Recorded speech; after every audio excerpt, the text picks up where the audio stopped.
How do I 3 to F protect my work relationships from a bad nepotistic hire? Plus update. I work for a small company with 11 employees, soon to be 16. I like my job and most everyone I work with. For one member of the senior team I'll call Gavin 40M. Gavin isn't the top of the food chain, but he has a lot of clout, as the CEO really likes him and handpicked him to join the company based on their past relationship. Most of the people at my company have worked with each other before in past roles or know each other personally. Hiring friends is the norm, though I'm one of the few outsiders. This hasn't been an issue at all up until recently, when Gavin hired his wife Donna F39 to work part-time at the company and asked her to work on some of my projects without consulting me first. I only found out she was going to share projects with me on the day she started.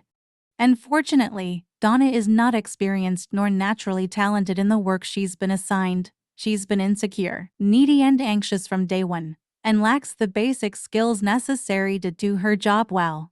I've tried to help her adjust because I would actually welcome some help with my workload, but she pulls me into meetings for an hour or two every time she's in the office, asking me really basic questions or just quietly panicking at me. She also does this with CEO, who she knows personally through Gavin. I've tried to pull away a little bit by not responding instantly to her Slack messages and not accepting every meeting she's tried to book with me. The result has been that she's started interrupting me in meetings, asking basic but usually inappropriate questions addressed to me. I don't think she's intentionally undermining me because she's always grateful when I help her, but I'm finding it hard to stay patient. Gavin, of course, always chimes in to support her in team settings. I've also tried to build my one-to-one relationship with Donna so there's enough trust to establish boundaries, but unfortunately I can't really find much common ground with her. She's quite negative, complaining loudly that no one at the company has their shit together, and I feel like she probably says the same things about me to her husband and the CEO outside the office. There are very subtle signs that the CEO may be starting to realize hiring her wasn't a great idea. If she wasn't Gavin's wife, I think she'd definitely be on her way out. So I think my best strategy here is to wait this out and try to stay calm.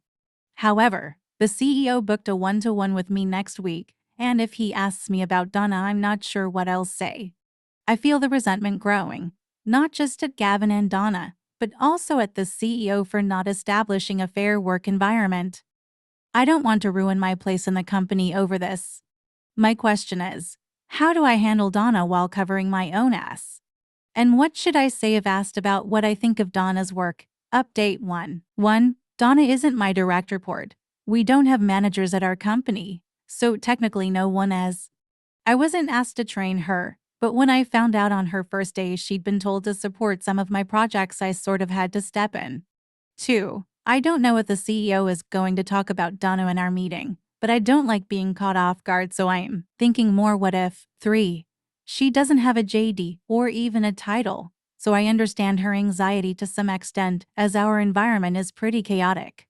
Given her personal connections, I told her she could probably just define her own role and give herself any title she wants, but she hasn't done it. 4. I don't ignore her messages.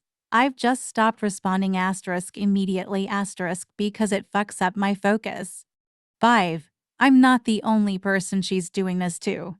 She naturally also books Gavin into long meetings and also the CEO. She's the only one who gets this level of attention from the senior team in the company, and it's not really sustainable in any case. -1. The work I've tried to help her do is still substandard, which is mainly what's worrying me, and she doesn't really have the right mindset for this type of business that I've seen.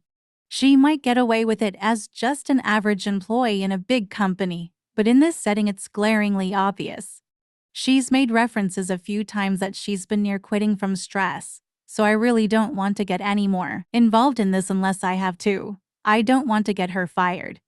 But her flailing around, taking up my time, is indeed disruptive to my ability to get things done, especially right now because I have additional project work on top of my daily responsibilities. I would just talk to her, but I'm afraid she'd take it totally the wrong way because she's so wound up.